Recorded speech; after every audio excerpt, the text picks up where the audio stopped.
question, ano ba maganda? Equity fund or consumer fund or index fund? I think it's not really a question of what should you go for, but I think it's a question of how you should invest in all of this. Kasi kumbaga, diversification din yun eh. So, on one hand, you can have an index fund na meron din ang First Metro Asset. You can have an equity fund na hindi lang consumer fund. You have their telcos as well. And meron ka rin consumer fund. In fact, 5,000 lang naman to invest in all of this funds. So, for just 15,000 pesos, ang dami mo nang may investan agad. I know that you're a huge fan of basketball. For you, ang pinakamagaling na basketball player. Baka madaming magalit. Sasabihin.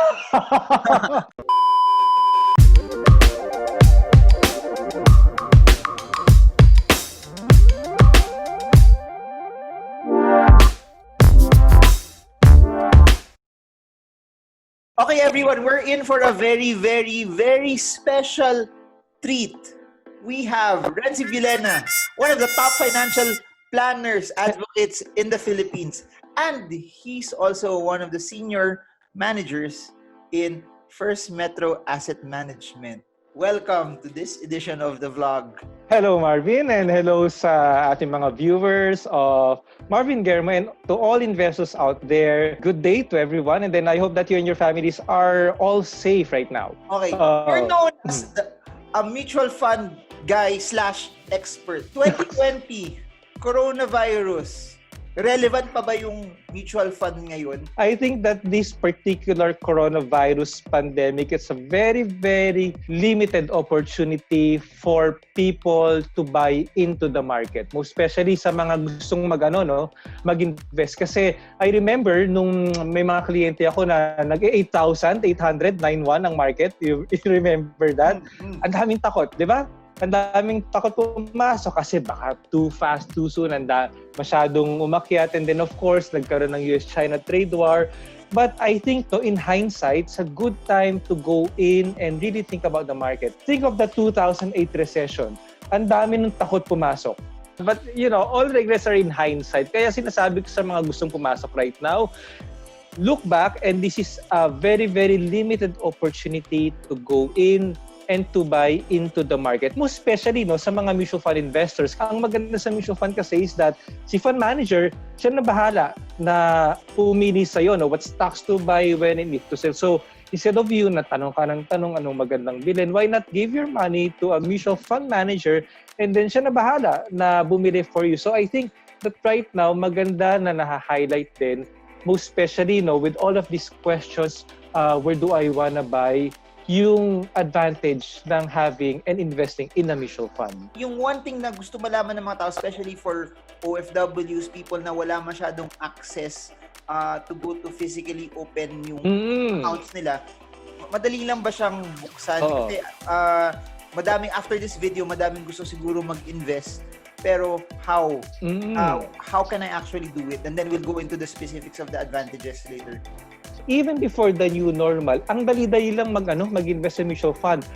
They can just go to our website. So that's worldwideweb.family.com.ph. At the upper right portion there, meron doon nakalagay, open new account. Okay? Tapos yun, click mo lang yun, pasok mo lang yung mga mandatory fields like your name, birthday, etc. etc.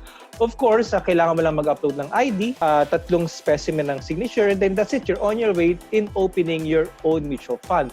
Now, paano mag-invest? We have different outlets here, So they can invest through GCash. Okay. They can invest via different bank platforms. And then, to add up to the investment, ganun din. They can invest through GCash. Actually, pwede pa mag-invest through 7-Eleven for additional. So, it's very, very convenient to open their own mutual fund account. And to open is just 5,000 pesos only. So, just imagine if you invest for just a little as 5,000 pesos, most especially in our consumer fund, meron ka ng about 15 to around 20 stocks that you can already invest in the consumer fund ng First Metro Asset. I don't know if you know this, guys. First Metro Asset Management is connected to Metro Bank, and that gives you a leeway na they're connected to one of the largest banks in the Philippines. Required ba na Metro Bank dapat yung bangko ko also? Kung halimbawa, wala pa sila existing na account with Metro Bank, pwede naman silang dumiretso. Tapos pag nag-withdraw sila, pwede na naming i-wire transfer sa account nila, any bank, okay, or we can write a check for them.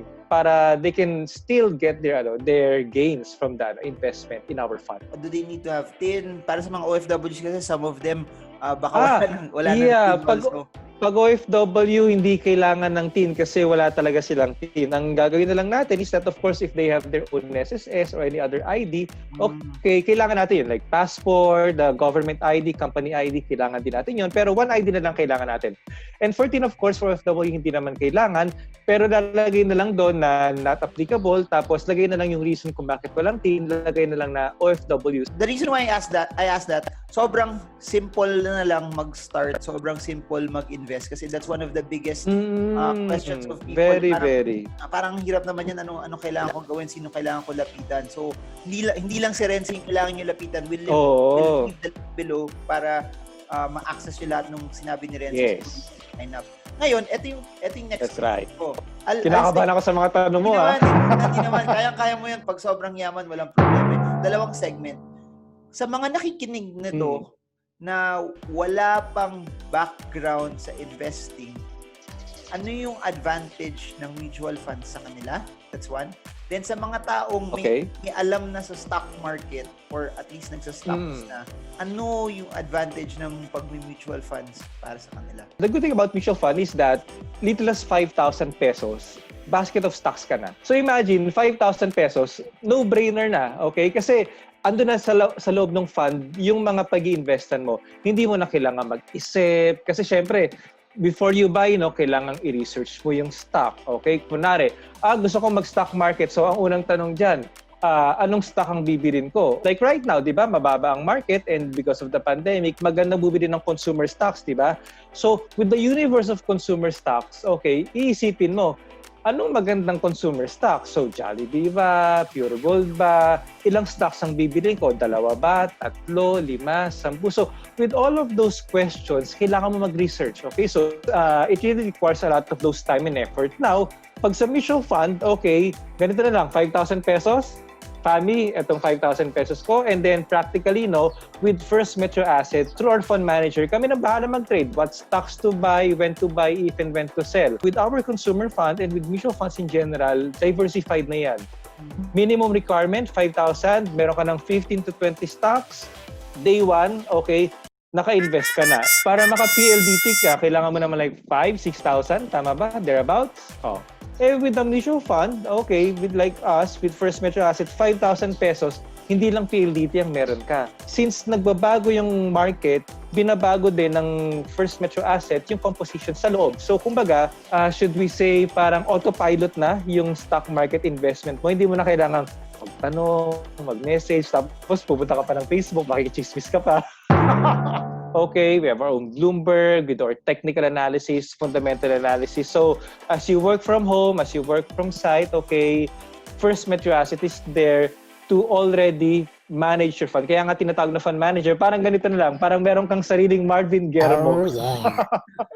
Yeah, parang meron kang sariling Marvin Germo na nagmamanage ng fund for you, of course, through us with First Metro Asset Management. Yun ang maganda. That's just for the new investors, Now, yung second question mo, Marvin, on the existing investors, di ba?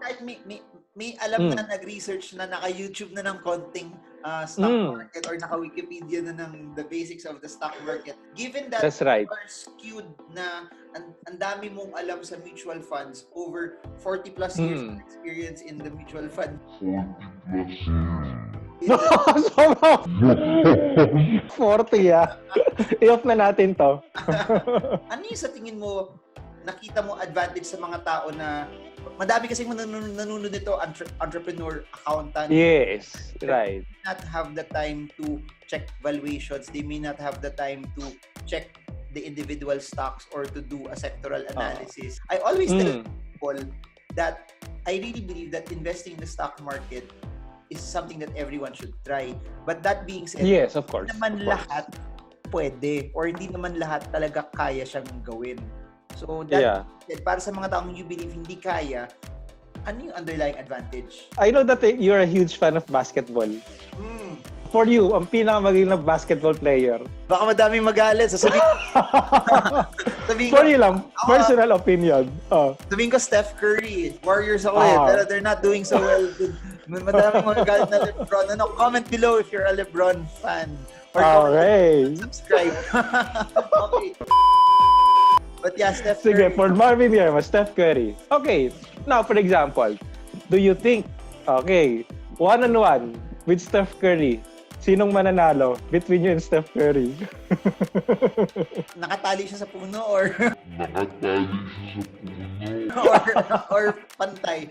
Pag pantay, talo ako. Ikaw.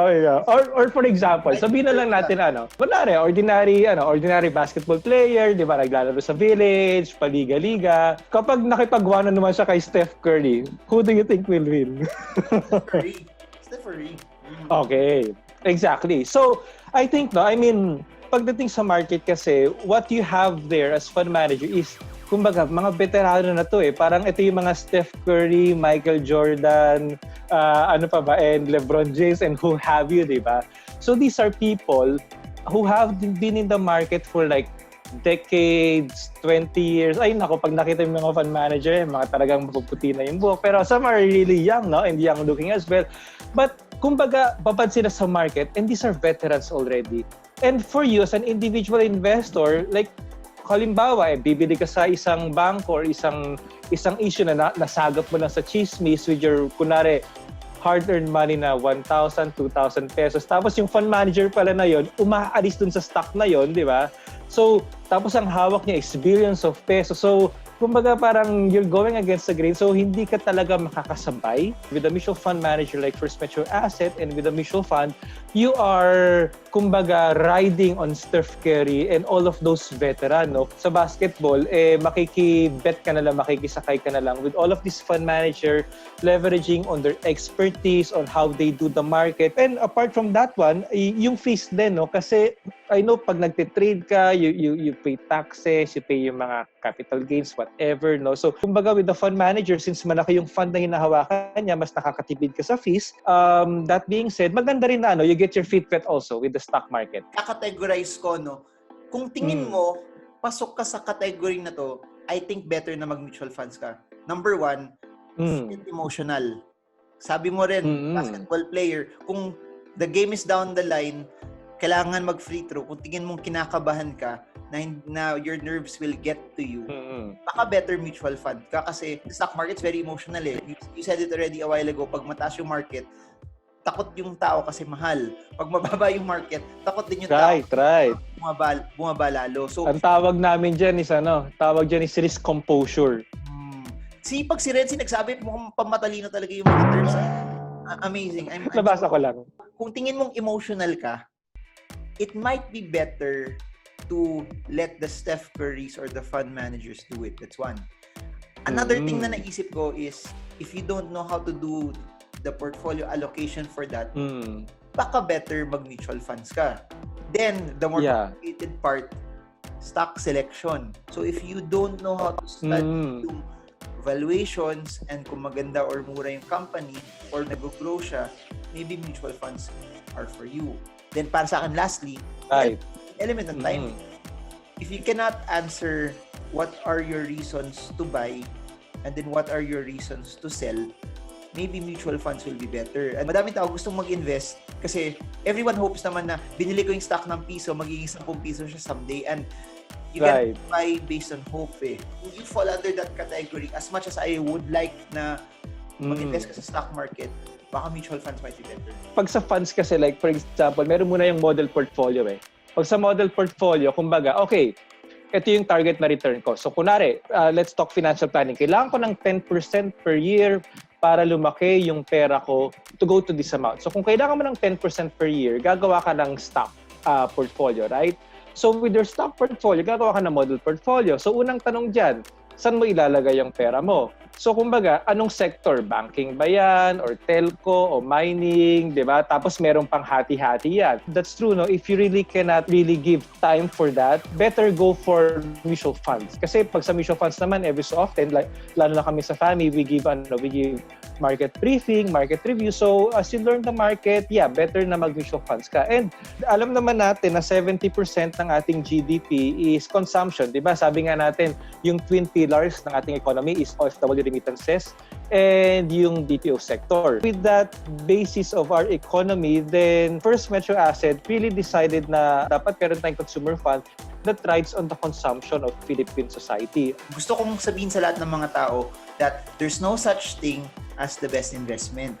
Kailangan mo hanapin what best for you. May mga tao na stocks yung work for them directly, and may mga tao also na mutual funds directly. So if you are a person na tingin mo stocks directly sa'yo, go directly to the stock market.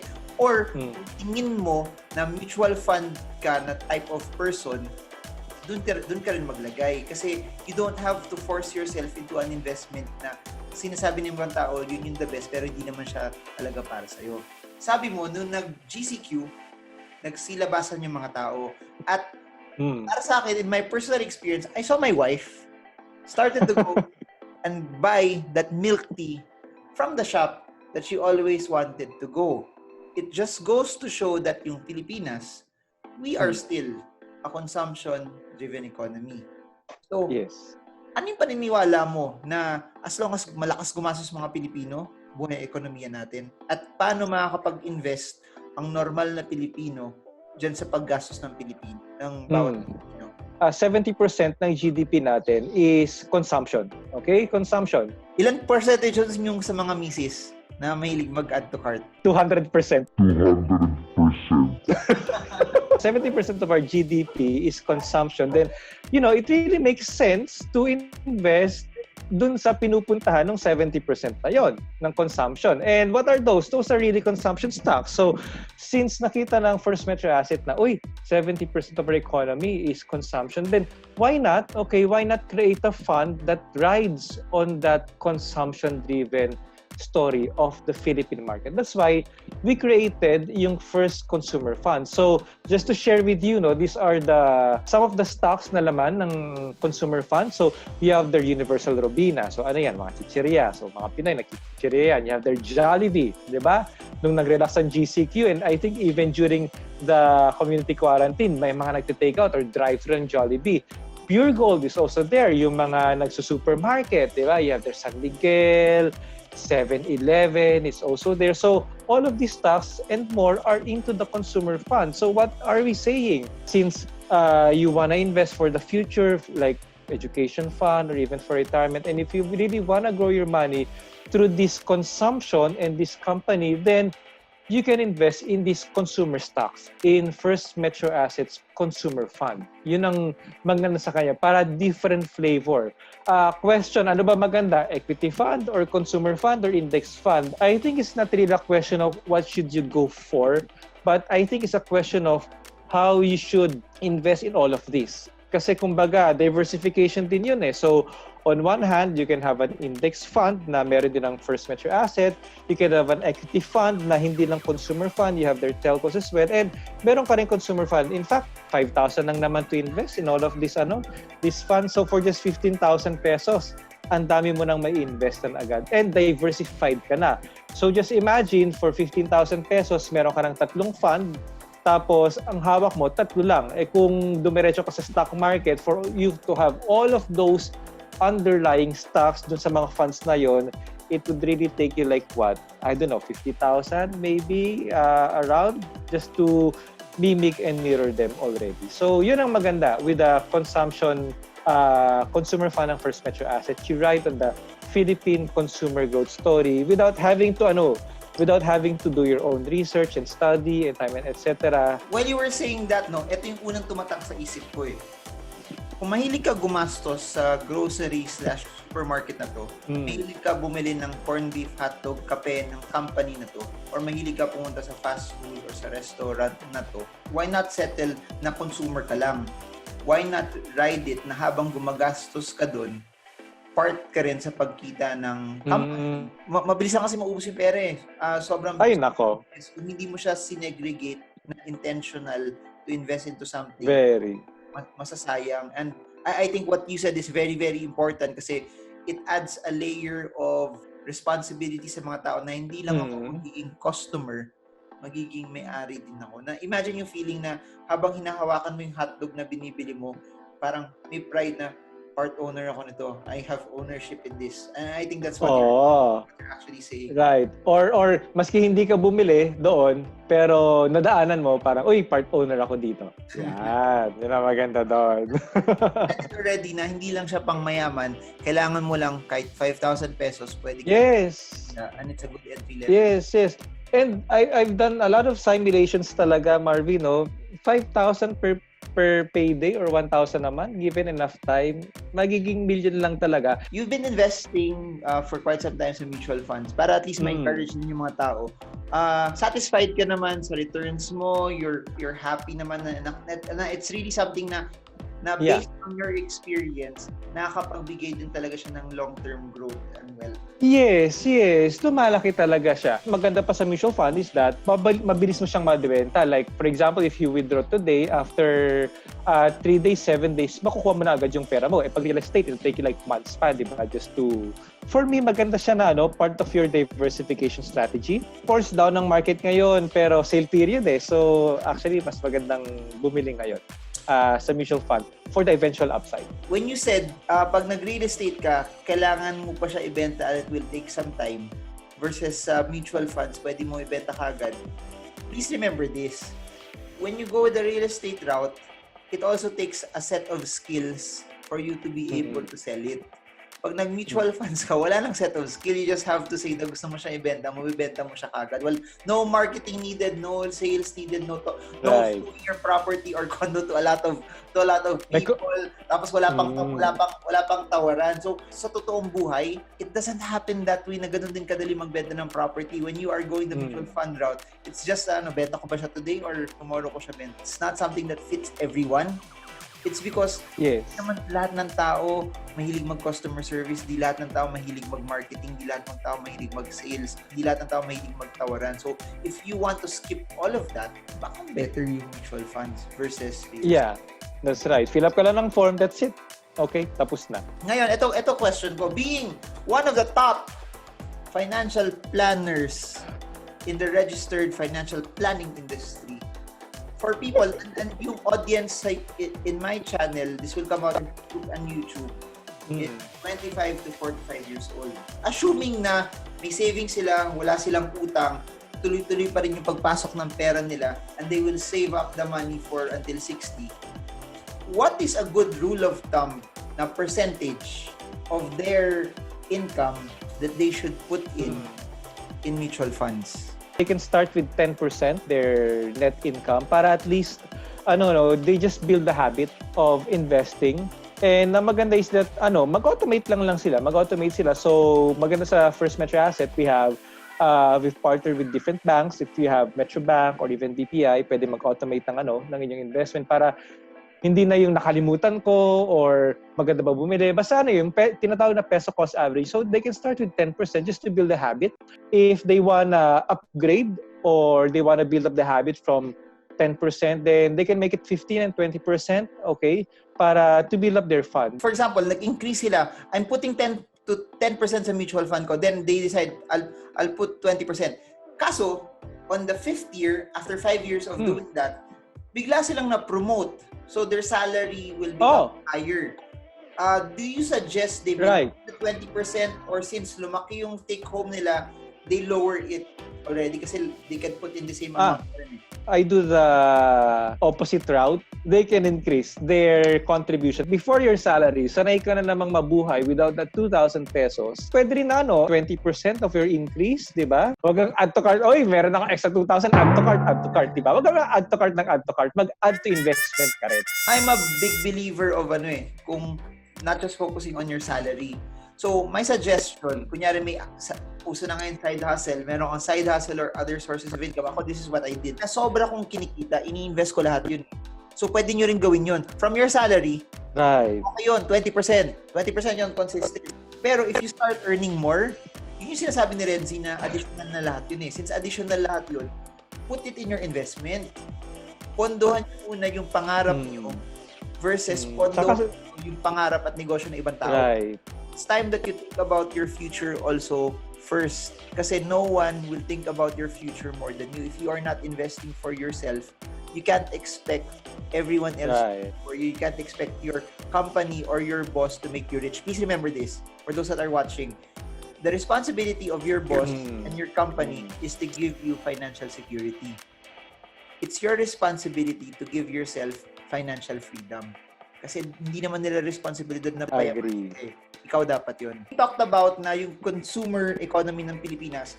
Basta yung Pilipino gumagastos, gagalaw yung ekonomiya. Pinag-usapan din natin na kung gumagastos ka sa fast food, gumagastos ka sa grocery, bumibili ka ng instant coffee, bakit hindi lang maging consumer, maging customer, maging investor ka?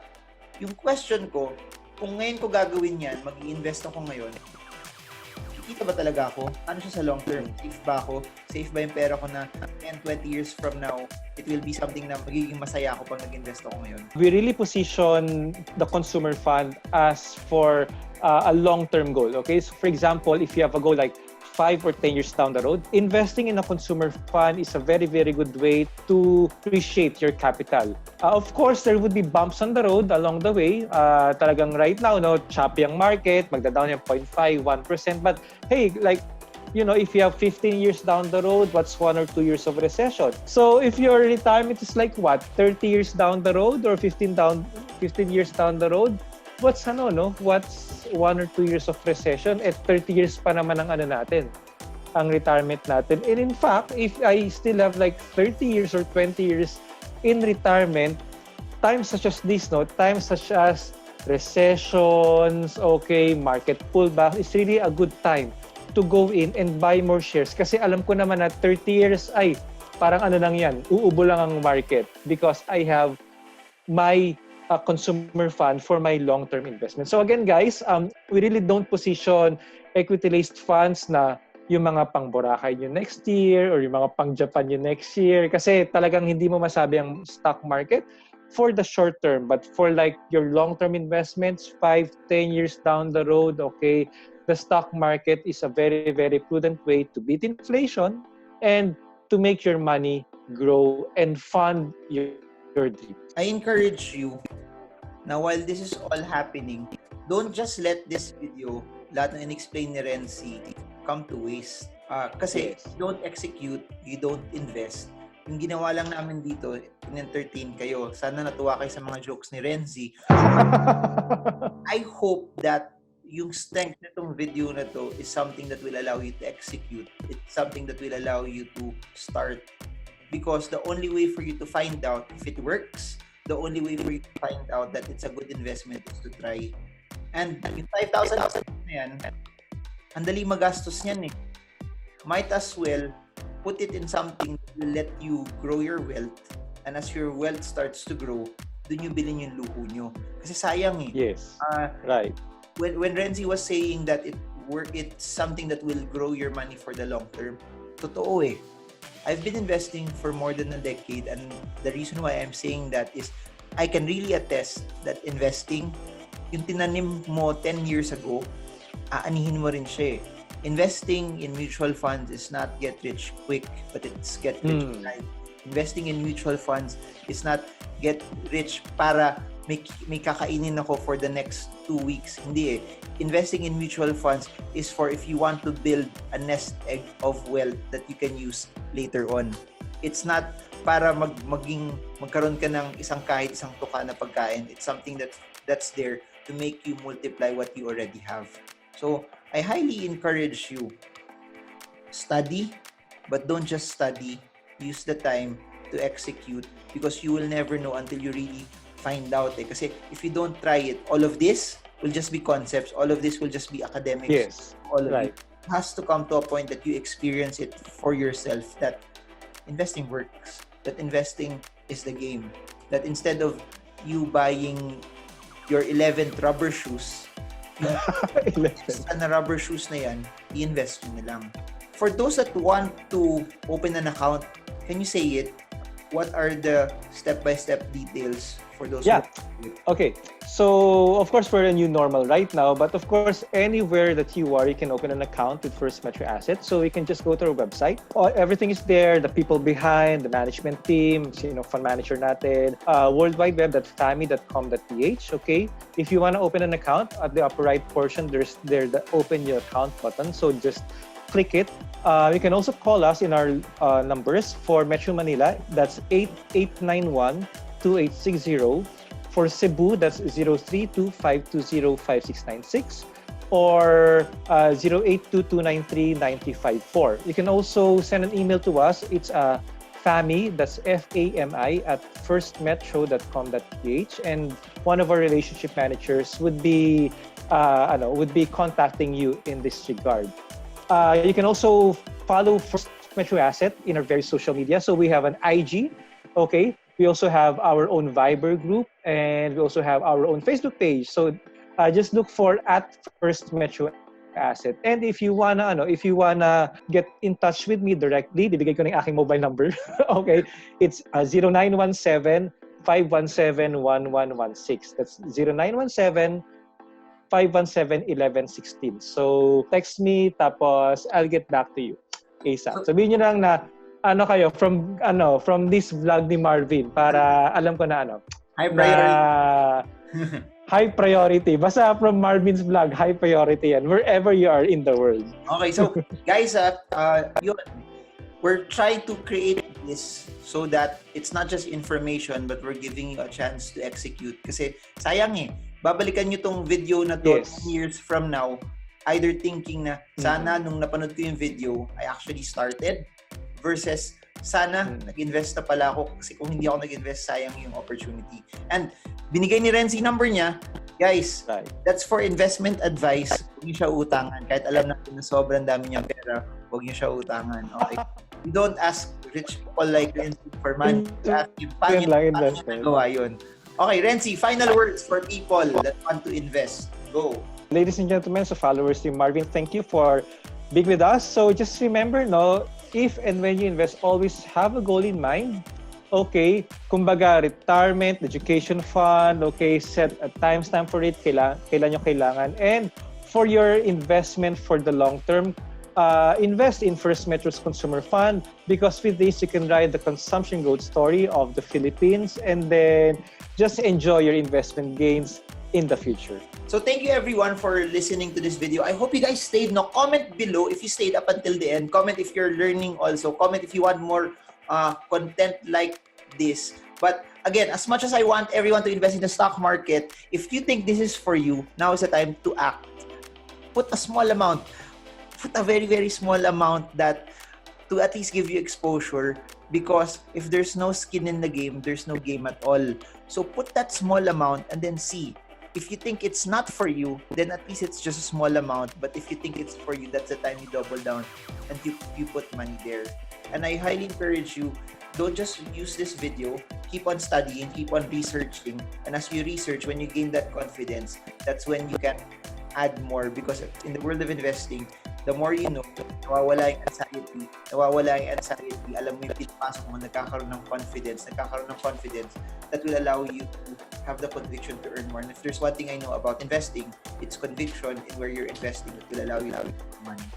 Thank you so much, Rienzie, and First Metro Asset. Thank you for joining us, and to everyone, I hope this video helps you. Well, trade strong, trade smart. See you all again.